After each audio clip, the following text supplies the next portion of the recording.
Ganz klein fängt es an, im Treibhaus. Später werden diese Bäumchen die Kraft haben, Millionen Menschen satt zu machen. Die Zeit drängt. Das ist ein Albtraum. In 40 Jahren sind wir bei 9 bis 10 Milliarden Menschen auf Erden.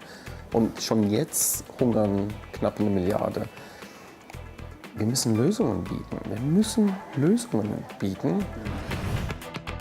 Das könnte die Lösung sein.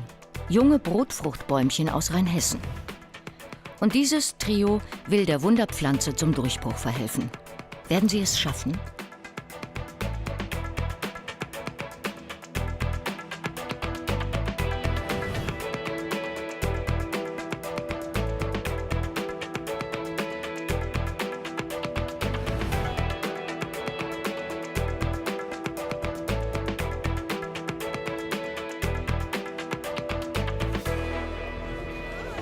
So, hier, bitteschön. Hallo. Hallo, Tag. Er ist hier bekannt wie ein bunter Hund. Gary Grüber. Der Mainzer liebt den Markt im Schatten des Doms. Und er liebt Pflanzen. Zum Essen und zum Anschauen. Manche sind wie seine eigenen Kinder. Das ist ein Züchtungsprogramm, das ich vor 20 Jahren begonnen habe. Eine Goldlack-Variante. Und die gibt es jetzt in allen Farben. Also es war wirklich ein Riesenerfolg. Wie oft kommt das so vor, dass man so alte Bekannte trifft? Sehr häufig. Sehr häufig. Wenn man 30 Jahre Produktentwicklung gemacht hat, dann sind immer wieder Pflanzen dabei, die dann selbst in den entlegensten Bergdörfern der Schweiz oder was weiß ich, plötzlich in den Balkonkasten sieht man eine Pflanze, die durch die eigenen Hände gegangen ist. Das ist schon ziemlich super. Seit kleinster Kindheit war ich schon immer fasziniert an Pflanzen und Blumen. Überhaupt an allem, was lebendig ist letztendlich. Eine der ersten Bilder, wo ich 3 Jahre alt war, knie ich da und halte Narzissen an die Nase. Und ich habe schon immer Pflanzen geliebt. Mit 17 kam der Deutsch-Amerikaner mit seiner Familie aus den Staaten zurück nach Deutschland. Frühjahrsputz auf seiner Dachterrasse mitten in der Mainzer Altstadt. Erde in den Händen ist ein Antidepressiva. Nee, wirklich. Ist erwiesen, ist wissenschaftlich erwiesen. Es ist, und im Dreck zu wühlen ist einfach ein Genuss. Eigentlich bin ich nicht Gärtner geworden, um am Schreibtisch zu sitzen und hinter dem Bildschirm zu sitzen, sondern das ist eigentlich das Gärtnern. Ich würde das am liebsten jeden Tag machen. Aber wir haben ja andere Aufgaben. Hier im nahen Heidesheim zum Beispiel. Hinter diesen trüben Gläsern soll bald Großes entstehen. Das alte Treibhaus hat Gary Grüber gerade gepachtet. Nach der Sanierung soll es zur Keimzelle der Firma Cultivaris Deutschland werden. Sollen hier gewachsene kleine Bäumchen helfen, den Hunger in der Welt zu besiegen. Noch ist es nicht so weit. Die Alltagsarbeit will erledigt werden. 2 Millimeter mal 100. Gary Grüber vermisst die neue Zierpflanze eines italienischen Züchters. Gewächshausbürokratie. Also die Patentanmeldungen, die müssen wahnsinnig detailliert sein. Es ist wirklich krampfig. Eine eher ungeliebte Dienstleistung. Gary Grüber und seine beiden Partner halten mit ihrer gemeinsamen Firma Cultivaris die Rechte an mehr als 1000 Sorten und haben über 100 Lizenznehmer rund um die Welt. Unser Kerngeschäft sind nach wie vor Zierpflanzen im weitesten Sinne, also Beeten-Balkonpflanzen, Stauden, Ziergehölze, Sukkulente. Das ist nach wie vor unser Kerngeschäft, aber das Potenzial, was sich durch alternative Nahrungspflanzen auftut, ist um ein Vielfaches wichtiger für die Menschheit, weil noch vor 50 Jahren waren wir bei 2,5 Milliarden Menschen auf Erden. Also die demografische Entwicklung ist wirklich rasant. Die Agrarflächen sind begrenzt und letztendlich ernährt sich der Mensch zu 95% von nur 30 Pflanzenarten. Das will Cultivaris ändern. Denn etwa 8000 Pflanzen gelten als essbar. Wenn sie davon nur eine Handvoll zusätzlich erschließen könnten, wäre viel gewonnen. Also wir fahren jetzt nach Gensingen. Da arbeitet Axel Feldhoff und im Labor ist Laborleiter und da halten wir die ganzen Brotfruchtkulturen, also die Startkulturen, die dann in den Massenvermehrungslaboren gehen. Nicht nur den geheimnisvollen Brotfruchtbaum halten sie in Gensingen, sondern auch tausende Zierpflanzenkulturen aus aller Welt. Wir haben gesagt von Anfang an, wir wollen global aufgestellt sein, weil wir viele Beziehungen aufgebaut hatten über die Jahre und versuchen als Brücke zu dienen zwischen den Märkten. Und also letztendlich, wir vertreten amerikanische Züchter hier in Europa, wir vertreten australische Züchter in Nordamerika. Immer öfter geht es jetzt um die Brotfrucht. Seit 9 Jahren schon arbeiten Gary Grüber und seine Mitstreiter daran, den tropischen Baum zu einem marktfähigen Grundnahrungsmittel zu entwickeln. Hi Axel. Axel Feldhoff, Laborleiter der Firma Innova Plant in Gensingen und Mitgesellschafter bei Cultivares. Ein echter Pflanzendoktor. Ja, ich denke schon. Der Biologe hat zusammen mit einer Universität in Kanada ein einzigartiges Verfahren zur Vermehrung der Brotfrucht entwickelt. Die ausgepflanzt ist in den Tropen, also die baut sich sehr kompakt auf und sehr, sehr gut verzweigt letztendlich. Hier im Brutschrank wachsen die Pflänzchen in Einmachgläsern. Die haben zum Teil sehr abenteuerliche Namen. Also wir haben da gerade eine ganze Menge Sorten bekommen, gell? Die sind Nee, die neuen sind Meer, Mai Chon, Mai Maui, Aveleloa, Hawaiian Ulu 001. Aveloa, das ist doch die Sorte, die dem polynesischen Königshaus vorenthalten. In Samoa. Ja. Die darf nur quasi gepflanzt werden von der königlichen Familie. Die wächst wie Dreck, aber wir dürfen sie nicht irgendwie verbreiten. Die Brotfruchtbäumchen gedeihen in künstlichem Nährmedium unter sterilen Bedingungen. In-vitro- oder Gewebekultur nennt sich diese Art der pflanzlichen Massenvermehrung. Mit Pflanzenhormonen kann man den Wuchs der Brotfrucht genau steuern. Es gibt verschiedene Stoffe, die kann man dann einsetzen. Das kann man quasi in dem Medium, diesem galertartigen Medium, kann man quasi hinzufügen, wenn man will, dass die Pflanzen dann anfangen, Wurzeln zu bilden. Hunderte Millionen Zierpflanzen werden so jährlich erzeugt. Bei Nahrungspflanzen wie der Brotfrucht ist das bisher kaum jemandem gelungen. Axel Feldhoff hat es geschafft.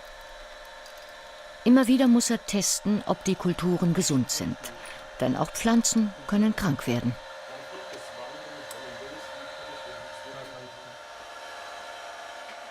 Die tropische Brotfrucht ist sehr empfindlich.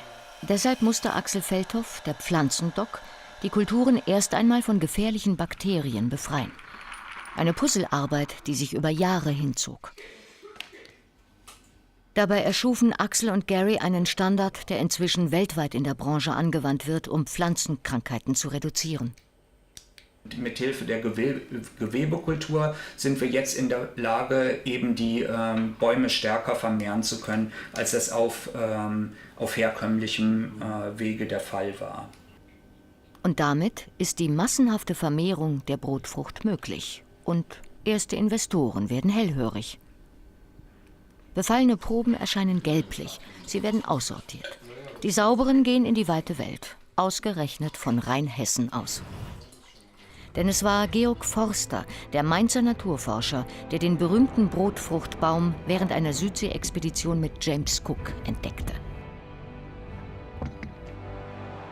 Der Kapitän der Bounty, Captain Bligh, sollte Ende des 18. Jahrhunderts Brotfruchtpflanzen von Tahiti in die Karibik bringen. Doch die Mission scheiterte.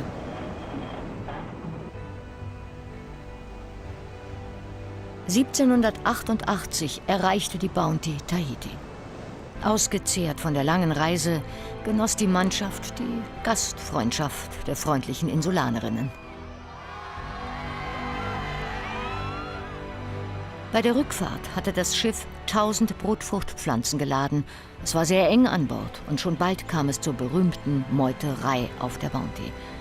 Die Matrosen sollten ihr Trinkwasser für die Setzlinge zur Verfügung stellen. Sie weigerten sich und warfen die Pflanzen kurzerhand über Bord.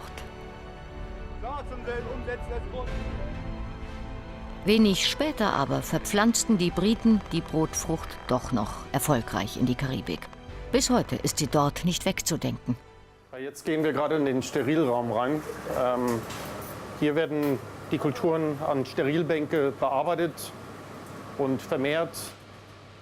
Eine Sisyphus-Arbeit für die Mitarbeiterinnen. Und hier gehen wir eigentlich in die Schatzkammer. Hier stehen die ganzen pathogen getesteten, saubere Kulturen von etwa 3500 verschiedene Pflanzensorten und Arten. Und letztendlich haben wir unser Wissen und die Methoden des Zierpflanzenbaus angewendet, um eine alternative Nahrungspflanze massenfähig zu machen. Und das ist eigentlich bisher sehr selten gemacht worden. Also haben viele Fehlschläge gehabt, Zehntausende von Bäumen umgebracht, immer wieder.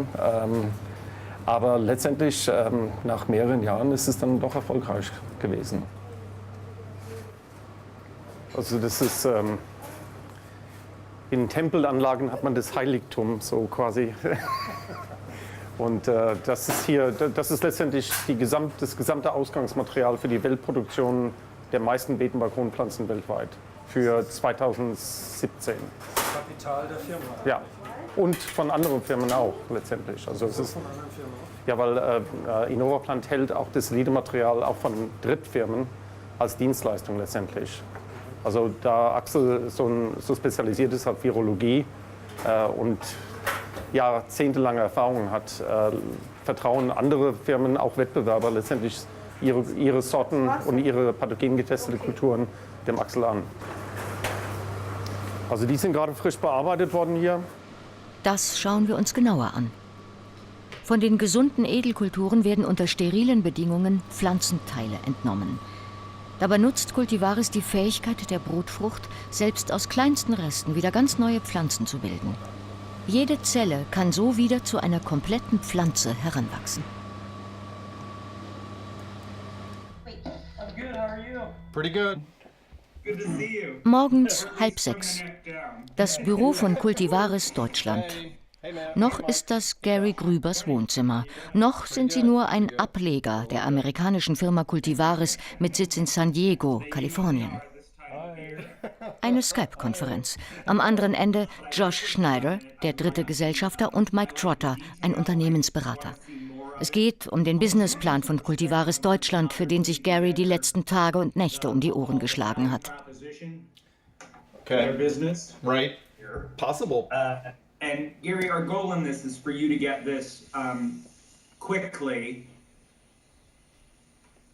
making it of the highest priority. Man weiß aus Erfahrung, dass das, was Josh gerade im Kopf hat, natürlich oberste Priorität hat über alles Mögliche.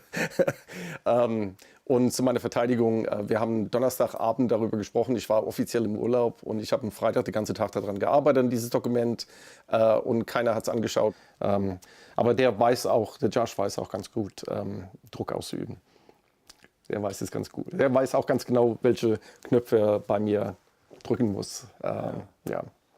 Ich bin Frühaufsteher und ich habe keine Probleme damit, sehr früh aufzustehen. Ich stehe meistens um 4:30 morgens auf, bin 5:45 am Schreibtisch meistens. Manchmal früher, manchmal haben wir Skype-Conferences noch früher. Aber natürlich, wenn man 11-12 Stunden gearbeitet hat und dann wacht das Büro in Kalifornien auf, also man will eigentlich Feierabend machen, man ist eigentlich müde und dann kommen natürlich die ganzen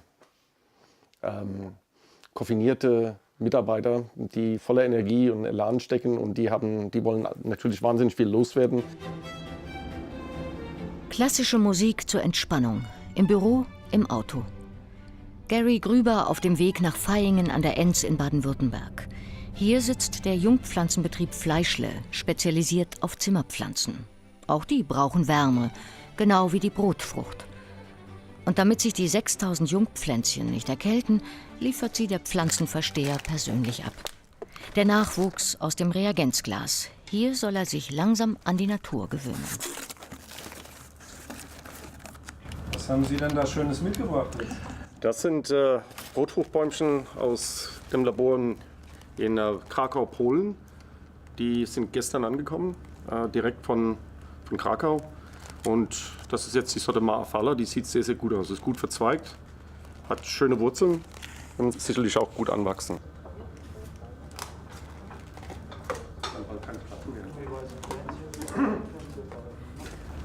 Was ist denn eigentlich so ein Pflänzchen jetzt wert?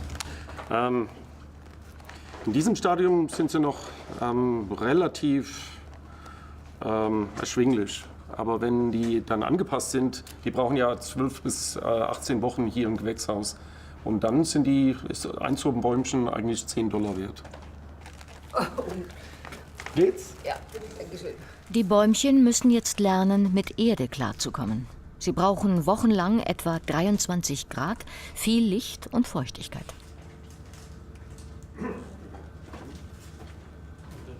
Nach der Gewöhnungsphase in Schwaben werden sie in alle Welt verschickt.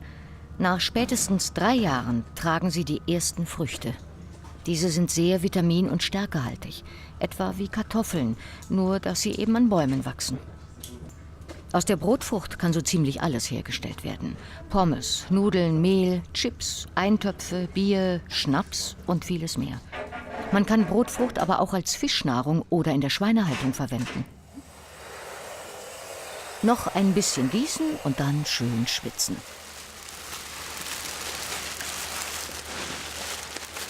Damit sie bald so aussehen. Ein erwachsener Baum kann 50 bis 70 Jahre lang Brotfrüchte tragen. Und zwar so viele, dass eine 4-köpfige Familie davon leben kann.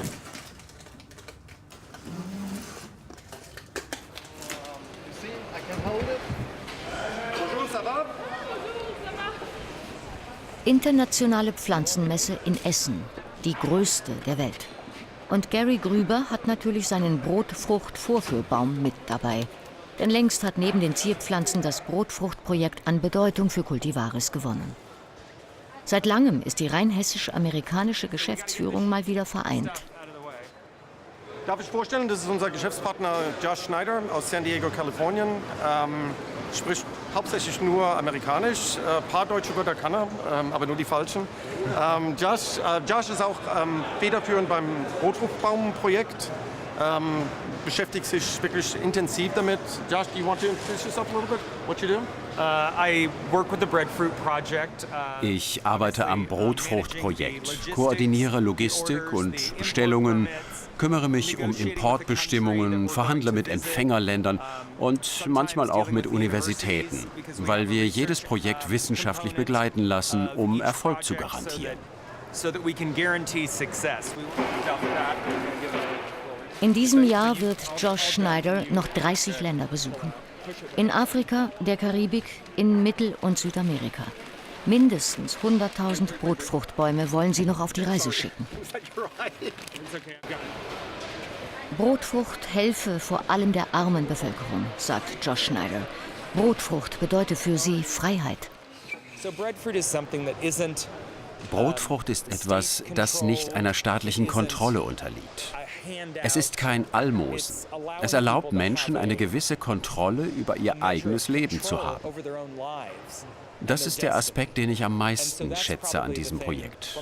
Es macht den einzelnen Menschen stark, Entscheidungen selbst zu treffen, statt in ein Netzwerk von Abhängigkeiten zu geraten.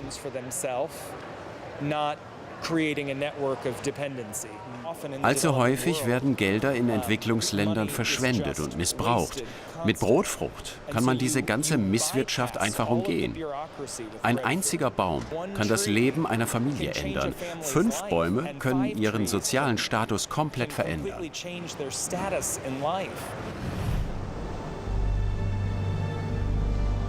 Die jungen Brotfruchtpflanzen aus Rheinhessen gingen bisher an Regierungen und Hilfsorganisationen in über 37 tropischen Ländern, wie zum Beispiel Myanmar, Pakistan oder Liberia. Hier auf Hawaii, auf der grünen Insel Maui, befindet sich die weltgrößte Sammlung von Brotfruchtbäumen im National Tropical Botanic Gardens Institute. 120 verschiedene Sorten gedeihen hier und werden erforscht.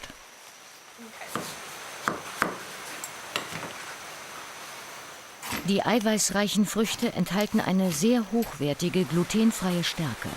350 Kilo pro Baum und Jahr. Die exklusiven Lizenzrechte für ihre Vermehrung hält Cultivares. Zurück zur Pflanzenmesse in Essen. Das hier sind ganz wichtige Leute. Aber Gary Grüber ist in der Branche eben auch längst kein Nobody mehr. Hallo. Wie geht's Ihnen denn? Gut. Ihnen auch? Geht's Ihnen? Hallo. Gut. Hallo. Ja, da sehen wir uns noch öfter, ne? Genau. Richtig. Ja.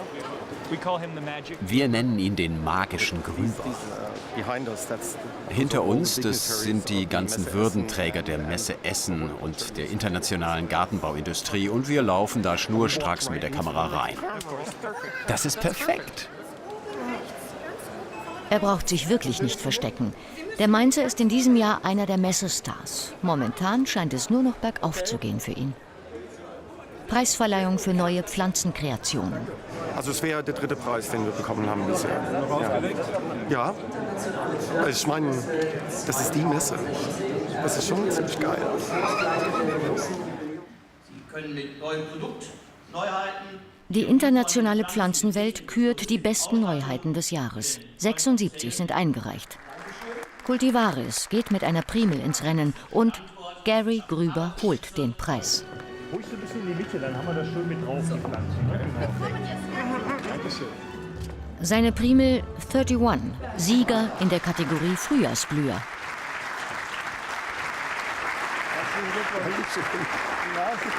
Super. Zurück am Stand ist die Begeisterung groß.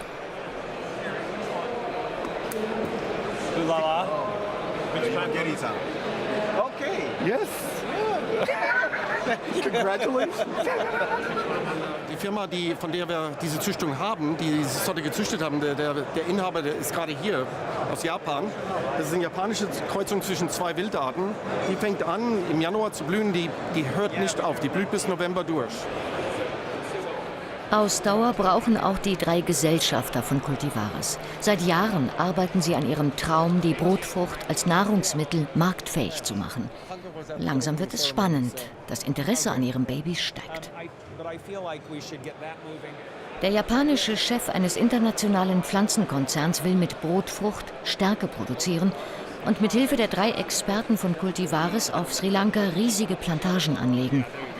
Cultivares auf der Überholspur? Zu Hause in Heidesheim allerdings brennt die Hütte. Die Sanierung der Gewächshäuser stockt. Die Büroräume müssen fertig, neue Mitarbeiter eingestellt werden.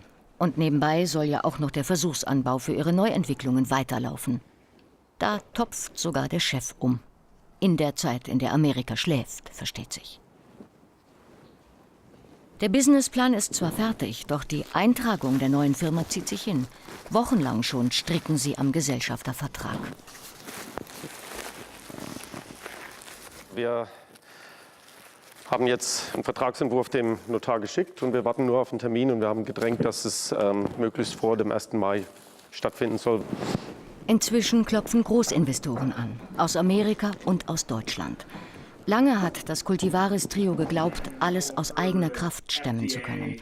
Doch die Nummer wird immer größer und die gebotenen Summen auch. Eine nächtliche Konferenz jagt die nächste. Sollen sie sich etwa kaufen lassen, bevor es richtig losgeht? Sie beschließen, keines der Angebote anzunehmen. Es sah noch nicht so gut aus, ehrlich gesagt. Wir sind... Naja, also 20 Millionen klingt doch schon mal gut. Das Projekt ist mehr wert. Sorry. Das Ganze, was wir aufgebaut haben, einfach für 20 Millionen zu verkaufen, wäre leicht, aber das Projekt ist viel, viel mehr wert. Es geht ja nicht nur um die Produktion von glutenfreien Lebensmitteln für die Lebensmittelindustrie, sondern was wir schaffen, ist eine nachhaltige, langfristige Nahrungsquelle für Menschen in den Tropen, die hungern derzeit. Und wenn wir die kommerzielle Perspektive nutzen können, um diese humanitäre Schiene weiterfahren zu lassen und zu finanzieren, dann ist es doch ziemlich gut. Dann endlich, der Vertrag ist fertig. Heute wird ihr Baby geboren. Schön. Die Entwicklung, Produktion und Vertrieb von alternativen Nahrungspflanzen letztendlich. Und weil... Steht da auch was von Weltmarktführerschaft? Nein.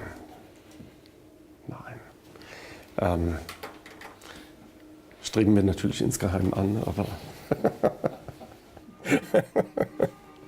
Okay, ich muss gerade schnell Manche E-Mails dulden gar keinen Aufschub, zum Beispiel die von potenziellen Investoren.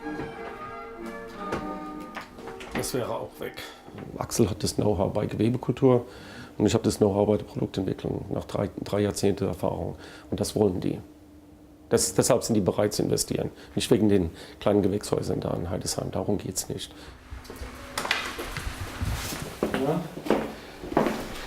Ja, ich sag einfach ja, aber doch, hier ist Nervös? ein bisschen. Aber naja. Es wird nur ein bisschen vorgelesen. 18 Seiten, meine Güte. Ich bin eh schon so müde, ich hoffe, ich schlafe nicht ab. Auf dem Weg zum Notar. Alles ist vorbereitet, alles ist gut. Die eigene Firma Cultivares endlich auch in Deutschland. Die Investoren werden nervös. Sie wollen rechtzeitig auf den Zug aufspringen und möglichst exklusiv. Das ist jetzt wie so ein Ehevertrag, was? Das macht dann. Das war lustiger, oder? Das war lustiger. Guten Tag. Wer rüber? Rüber. Freut mich sehr. So, schönen guten Tag. Und dann beginnt der Herr Notar mit seinen 18 Seiten. Verhandelt zu Mainz am 28. April 2016. 2 Stunden und einige Korrekturschleifen später ist es vollbracht. Na, wie war's? Ja? Geschafft. Zeit zu feiern. Eine Brotfruchtparty natürlich. Die Gäste auf Garys Dachterrasse sind hungrig und neugierig. Herzlich willkommen allerseits. Schön, dass ihr alle dabei seid. Wunderbar, dass wir so einen schönen Abend hatten. Und es gibt Auch im Namen meines Gatten. Den ganzen Tag schon stehen Gary und Axel in der Küche. Es gibt köstliches Fingerfood. Garnelenspießchen und Brotfruchthummus.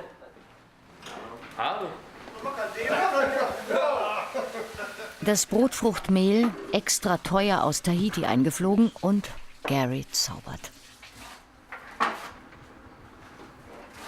Kochmeister würde ich nicht sagen. Ich koche gern und am schönsten ist es für andere zu kochen. Axel spült leidenschaftlich gern. Draußen gibt es nur ein Gesprächsthema: die neuen Untermieter von Gary und Axel.